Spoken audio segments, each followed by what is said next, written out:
കർത്താവായ യേശുക്രിസ്തുവിൻ്റെ നാമത്തിൽ സ്നേഹവന്ദനങ്ങൾ അറിയിക്കുക. ഈ ക്രിസ്തമായ സന്ദേശത്തിലൂടെ എന്നെ ശ്രവിക്കുന്ന എല്ലാ പ്രിയപ്പെട്ടവർക്കും എൻ്റെ ക്രൈസ്തവ വന്ദനങ്ങൾ.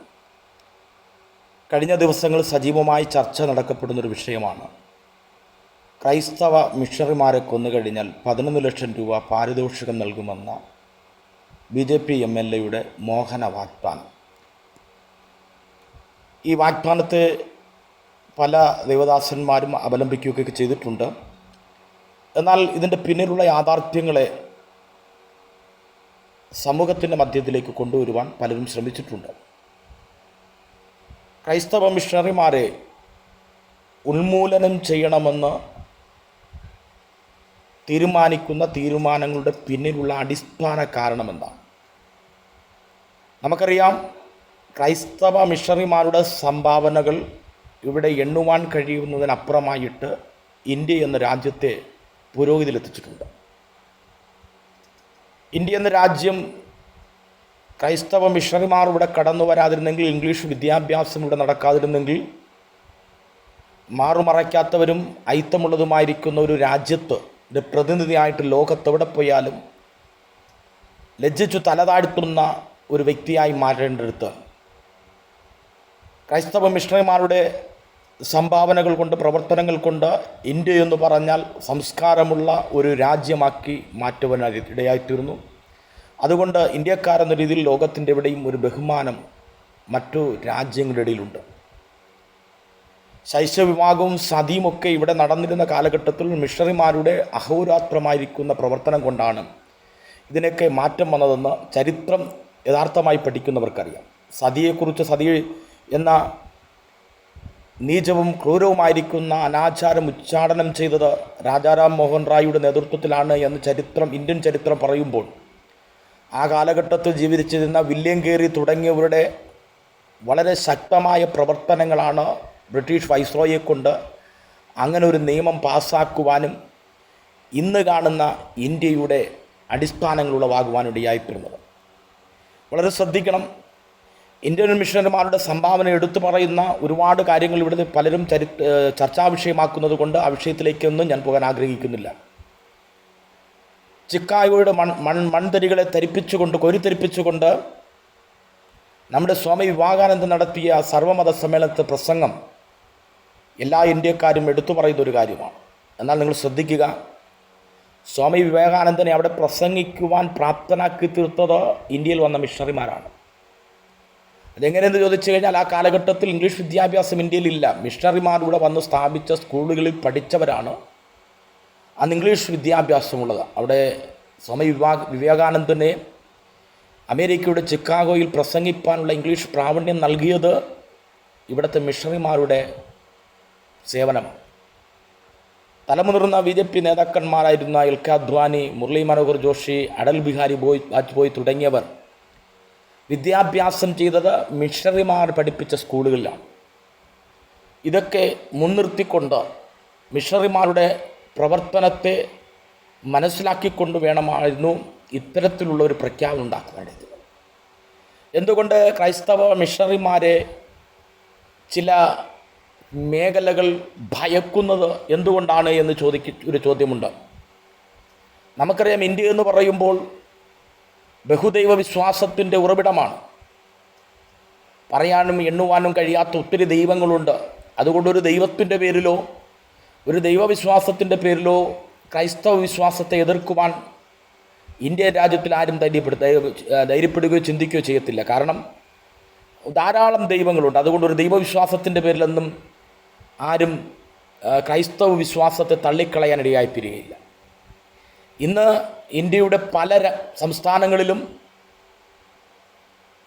ശൈശവിവാഹവും അതുപോലെയുള്ള അനാചാരങ്ങളും ധാരാളം നടക്കുന്നുണ്ട്. മിഷണറിമാർ അവിടെ പോയി വിദ്യാഭ്യാസ സ്ഥാപനങ്ങൾ സ്ഥാപിച്ച് വിദ്യാഭ്യാസം കൊടുക്കുമ്പോൾ ഇതുപോലുള്ള അനാചാരങ്ങൾ തെറ്റാണെന്ന് പഠിപ്പിക്കുന്നത് കൊണ്ടാണ് ക്രൈസ്തവ മിഷണറിമാർക്ക് എതിരായിട്ട് പല വ്യക്തികളും മാറ്റപ്പെടുന്നത്. അല്ലാതെ ക്രൈസ്തവ വിശ്വാസത്തെ എതിർത്തുകൊണ്ടല്ല. ക്രൈസ്തവ വിശ്വാസത്തിൻ്റെ പരിവർത്തനം ചില മേഖലകളിലെ അനാത്മീയതയും അന്ധവിശ്വാസങ്ങളും തച്ചുടച്ച് മാറ്റുമെന്നുള്ള കാര്യമാണ്. കഴിഞ്ഞ് നമുക്കറിയാം, വെള്ളപ്പള്ളി നടേശൻ എന്ന് പറയുന്ന മദ്യക്കച്ചവടക്കാരനായിരിക്കുന്ന മദ്യവ്യാപാരി കഴിഞ്ഞ ദിവസം പെന്തക്കോസ്തുകാരെക്കുറിച്ച് വളരെ മോശമായിട്ട് സംസാരിച്ചു. കാരണം തൻ്റെ ബാറുകളിൽ പെന്തക്കോസ്തുകാർ എത്തുന്നില്ല എന്ന ദുഃഖം മനസ്സിലാക്കിക്കൊണ്ട് തൻ്റെ ബാറുകളിൽ പെന്തക്കോസ്തുകാരുടെ പോയെങ്കിൽ കുറച്ചുകൂടെ ലാഭമുണ്ടാകുമെന്നുള്ള ചിന്ത കൊണ്ട് പെന്തക്കോസ് സമൂഹത്തിനെതിരെ സംസാരിച്ചു. അല്ല, പെന്തക്കോസ് സമൂഹം അദ്ദേഹത്തിൻ്റെ വീട്ടിലോ അദ്ദേഹത്തിൻ്റെ കുടുംബത്തിനോ ഒരു ദോഷം ചെയ്തിട്ടില്ല. മുഴുവൻ മദ്യപാനികളെ മാനസാന്തരപ്പെടുത്തി ആത്മീയതയിലേക്ക് കൊണ്ടുവരിക മാത്രമാണ് ചെയ്തിട്ടുള്ളത്.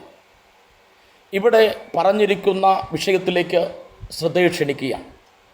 ക്രൈസ്തവ മിഷണറിമാരെ കൊല്ലുവാൻ പാരിതോഷികം കൊടുക്കുകയാണെങ്കിൽ വരുന്ന ആർഷഭാരതത്തിൻ്റെ ചരിത്രത്തിലുണ്ടാകുന്ന മാറ്റം എന്താണെന്ന് ഞാൻ പറഞ്ഞു തരാം. ഈ വാഗ്ദാനം കേട്ടുകൊണ്ട് ഏതെങ്കിലും മനുഷ്യർ ഏതെങ്കിലും ക്രൈസ്തവ മിഷണറിമാരെ കൊന്ന് ഈ പാരിതോഷികം വാങ്ങിച്ചു എന്ന് നമ്മൾ ചിന്തിക്കുക. ഇനി പലരും പാരിതോഷികം വാങ്ങിക്കുവാൻ വരിയിൽ നിൽക്കുന്നതായിട്ടും ചിന്തിക്കുക. അങ്ങനെയാണെങ്കിൽ ഈ മിഷണറിമാരെ കൊന്നവർ അടുത്ത വരിയിലെത്തും. കാരണം ക്രൈസ്തവ ചരിത്രം പറയുന്നത് മിഷണറിമാർക്കെതിരെ, സുവിശേഷകന്മാർക്കെതിരെ കരം നീട്ടിയിട്ടുള്ളവരെല്ലാം മിഷണറിമാരായി മാറ്റപ്പെട്ടിട്ടുണ്ട്. നമുക്കറിയാം, സ്റ്റെയിൻസിനെയും പിഞ്ചു കുഞ്ഞുങ്ങളെയും കൊന്ന ആ വ്യക്തി ക്രൈസ്തവ വിശ്വാസം സ്വീകരിച്ചു എന്ന് പറയണമെങ്കിൽ ക്രൈസ്തവ വിശ്വാസത്തിൻ്റെ അടിസ്ഥാനം എന്താണ്? ഇത് വിശുദ്ധ വേദപുസ്തകം പഠിപ്പിക്കുന്ന ചരിത്രം തന്നെയാണ്. സ്തെഫാനോസിനെ കൊല്ലുവാൻ സാക്ഷിയായി നിന്ന അവരുടെ വസ്ത്രം കാത്തുകൊണ്ടിരുന്ന പൗലോസാണ് ഏറ്റവും വലിയ ലോകത്തെ ഇളക്കി മറിച്ച മിഷണറി. അങ്ങനെയാണെങ്കിൽ ഈ വെല്ലുവിളിക്കകത്ത് ഇന്ത്യയെ, ഭാരതത്തെ പിടിച്ചു കുലുക്കുന്ന ധാരാളം മിഷണറിമാർ എഴുന്നേൽക്കുമെന്നുള്ള കാര്യം ആത്മീയ ലോകം മറന്നു പോകരുത്. ഒരു ഉണർവിന് വേണ്ടി അനേകം ദൈവമക്കൾ പ്രാർത്ഥിക്കുന്ന ഒരു കാലഘട്ടമാണ് ഈ കാലഘട്ടമെന്ന് നമുക്ക് കാണാൻ കഴിയും. ഞാൻ ഉൾപ്പെടെ പലരും പല മേഖലകളിലിരുന്നു കൊണ്ട് ഉണർവിന് വേണ്ടി പ്രാർത്ഥിക്കുന്ന ഒരു കാലഘട്ടമാണ്. അങ്ങനെയാണെങ്കിൽ ഉണർവിന് വേണ്ടിയിട്ടുള്ള ഒരു തീജ്വാലയാണ് ഈ വെല്ലുവിളികൾ എന്ന കാര്യം നാം മറന്നു പോകാതിരിക്കേണ്ടത് ഏറ്റവും അത്യന്താപേക്ഷിതമാണ്. എവിടെയൊക്കെ വെല്ലുവിളികൾ ഉയർന്നിട്ടുണ്ടോ, എവിടെയൊക്കെ പ്രതിസന്ധികൾ ഉയർന്നിട്ടുണ്ടോ, അവിടെയൊക്കെ പരിശുദ്ധാത്മാവിൻ്റെ ശക്തമായ കരം ദൈവസഭയ്ക്കകത്ത് ഇറങ്ങി വന്നിട്ടുണ്ട്. ഏതൊക്കെ കാരാഗ്രഹത്തിൽ ദൈവമക്കളെ അടച്ചുപൂട്ടുവാൻ ശ്രമിച്ചിട്ടുണ്ടോ, അവിടെയൊക്കെ ദൈവത്തിൻ്റെ ദൂതന്മാർ ഇറങ്ങി വന്ന് ദൈവസഭയെ വിടുവിച്ചിട്ടുണ്ട്.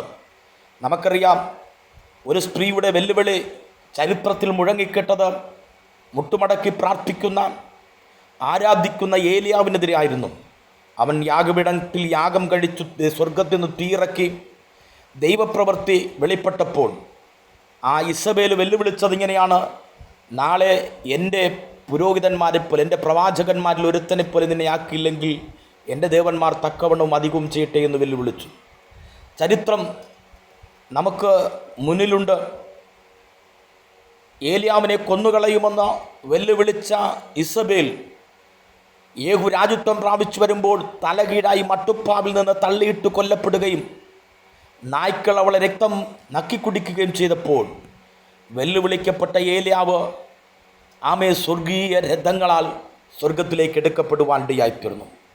ഭാരത സുവിശേഷത്തിൽ അഹോരാത്രം അധ്വാനിക്കുന്ന എൻ്റെ പ്രിയ സഹോദരന്മാരെ, എനിക്ക് നിങ്ങളോട് പറയുവാനുള്ളത്, ഈ വെല്ലുവിളിയുടെ നടുവിൽ പരിശുദ്ധാത്മാവിൻ്റെ രഥങ്ങളിൽ കയറി ഭാരതത്തിൽ സഞ്ചരിക്കുവാനുള്ള ശക്തിയാക്കി മാറ്റണം. ഈ വെല്ലുവിളി ഒരിക്കൽ പോലും നമ്മുടെ ആത്മീയതയെ ക്ഷീണിപ്പിക്കുവാനോ പരാജയപ്പെടുത്തുവാനോ ഇടയാകാതെ വണ്ണം ആത്മീകമായി നമ്മൾ ഉയരുവാനുള്ള ഒരു ചവിട്ടുപടിയായി മാറ്റപ്പെടുവാനിടയായിത്തീരട്ടെ. ചരിത്രം വെല്ലുവിളിക്കുന്നവരുടെയല്ല, ചരിത്രം പ്രാർത്ഥിക്കുന്നവൻ്റെതാണ്. ചരിത്രം പറയുന്നത് കൊല വിളിക്കുന്നവൻ്റെ ചരിത്രമല്ല, ചരിത്രം സുവിശേഷം പറയുന്നവൻ്റെ ചരിത്രമാണ്. നമുക്കിവിടെ സുവിശേഷത്തിൻ്റെ ചരിത്രം രേഖപ്പെടുത്തുവാൻ ആർഷഭാരതത്തിൽ ഒരു ഉണർവുണ്ടാകുമെന്ന് പലരും പ്രസംഗിക്കുകയും പ്രാർത്ഥിക്കുകയും ചെയ്തപ്പോൾ നമുക്കൊന്നും അത്രത്തോളം ഉൾക്കൊള്ളുവാൻ കഴിഞ്ഞില്ലെങ്കിൽ ഇത്തരം വെല്ലുവിളികൾ ഉണർവിൻ്റെ തീജ്വാലകളായി മാറ്റപ്പെടുന്ന പ്രാർത്ഥനാ മുറികൾ ഒരുക്കപ്പെടുവാനും ആരാധനകൾ അനുഭവപ്പെടുവാനും നമുക്കുണ്ടായിത്തീരണം. അങ്ങനെയാണെങ്കിൽ ആമേ 11 ലക്ഷമല്ല എത്ര ലക്ഷം രൂപ കൊടുത്താലും ക്രൈസ്തവ മിഷണറിമാരെ കൊല്ലുവാൻ വെല്ലുവിളിക്കുന്നവരുടെ നടുവിൽ നമുക്കൊരു ദൈവപ്രവൃത്തിയുണ്ട്. മനസ്സിലാക്കുക, നിസ്സാരം ആയുധമില്ലാത്ത, നിസ്സാരം എതിർക്കുവാൻ ശക്തിയില്ലാത്ത, എന്തെന്ന് വിളിച്ചാൽ തിരിച്ച് സംസാരിപ്പാൻ കഴിയാത്ത, അല്ലെങ്കിൽ തല്ലിയാൽ തിരിച്ചു തല്ലാത്ത, ക്രൈസ്തവ മിഷണറിമാരെ കൊല്ലുവാൻ ഇത്രയും വലിയ പാരിതോഷികം കൊടുത്തെങ്കിൽ മിഷണറിമാർ നിസ്സാരന്മാരല്ല എന്നുള്ള കാര്യം കൂടി അവരുടെ വാക്കുകളിൽ ചരിത്രത്തിൽ രേഖപ്പെടുത്തുകയാണ്. നമുക്ക് നാളെയുടെ ചരിത്രത്തിൽ ഈ വെല്ലുവിളിക്കുന്നവരുടെ നടുവിൽ ഭാരതത്തിൽ ഒരു ഉണർവുണ്ടാകുവാൻ പ്രാർത്ഥിക്കാമെന്ന് ആശംസിച്ചുകൊണ്ട് എൻ്റെ വാക്കുകളെ ചുരുക്കുന്നു. ദൈവം നമ്മെ അനുഗ്രഹിക്കട്ടെ.